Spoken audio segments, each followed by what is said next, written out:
Hi guys, Samantha from Jessama Tutorials here, and today I'm going to show you how to use a gloss varnish such as Varathane or Pearl X varnish on polymer clay to finish it off. So today I'm going to be demonstrating with Pearl X varnish because Varathane seems to be a little bit hard for you guys to get a hold of. But they basically work the exact same. So if you can get Varathane instead of Pearl X, or you get Pearl X instead of Varathane, they both work the exact same way. So I've got 3 test chips that I'll bring over. I've got a red, black and pearl white, and I also have a little round bead. Now these have all been sanded. You need to sand your piece preferably before you use a gloss varnish, because otherwise it will highlight a lot of the flaws. So if you have a look back here, you can see that there are shiny spots. If you were to varnish that with a gloss varnish, you would highlight the spots rather than hide them. Whereas once you've sanded a piece and it's got a nice flat surface, that's ideal for using a gloss varnish. So I'm just going to grab the gloss varnish here and open it up. And now it is a good idea to give it a little bit of a mix. Don't shake the bottle, you want to stir it, because if you shake the bottle you will end up with air bubbles, and a lot of them. So it's always better to just gently stir your bottle.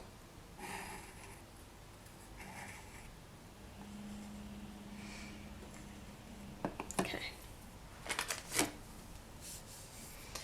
And now it's if this happens to give you trouble, sometimes when you put it on, it will tend to pull away from the edges. If it does that, you need to give your piece a wipe with a wet wipe, just to get rid of any excess oils it might have.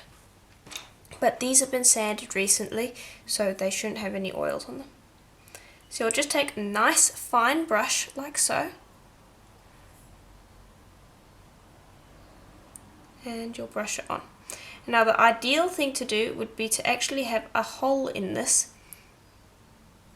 and then you dip it in your varnish, because then you end up with no streaks. This is the only downside to a gloss varnish, is that you often get quite a few streaks. So I like to put on a fairly thick coat if I can't dip it. If I dip it, I will dip it probably around 4 times so that it gets a nice coat, but if I'm brushing it on, I'll put on a fairly thick coat and then blow on it. And what that does is it generally evens it out a bit. And it gets rid of the brush strokes as well. So I'll show you how to dip with this one. But with these, I'm just going to show you how to brush. You put quite a bit on your brush, and you just move it around. You can see how that brings out the sparkle in your piece. And you'll need to clean up the edges. And then give it a gentle blow. But gloss varnish is not my ideal finish, simply because it generally does have brush strokes. So I will be talking about it in a later video, but I prefer UV resin to a gloss varnish now, simply because it self-levels and doesn't end up creating these brush strokes, which are quite a pain to get rid of.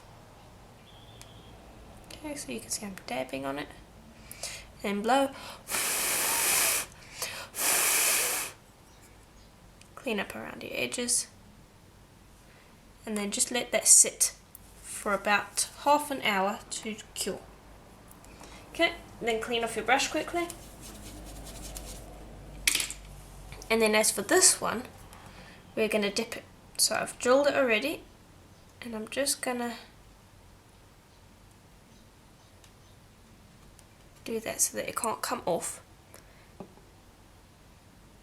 And I'm gonna attempt to dip it in here. And now the Pearl X varnish is quite a bit thicker than Varathane. Varathane is the ideal one, so if you can get Varathane instead of Pearl X, that is definitely the best way to go.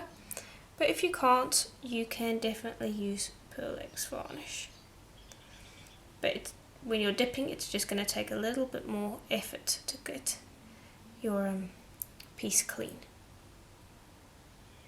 So just use a skewer to gently get rid of any excess.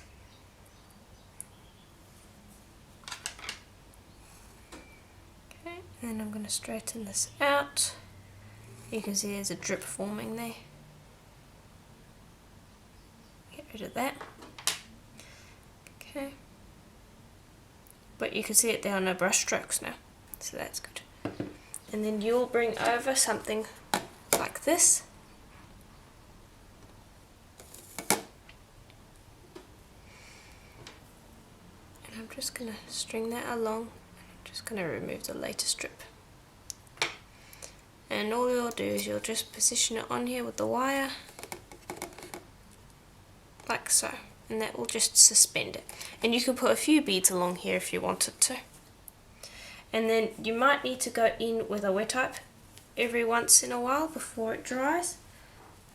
And gently dab the bottom to get rid of drips, like that.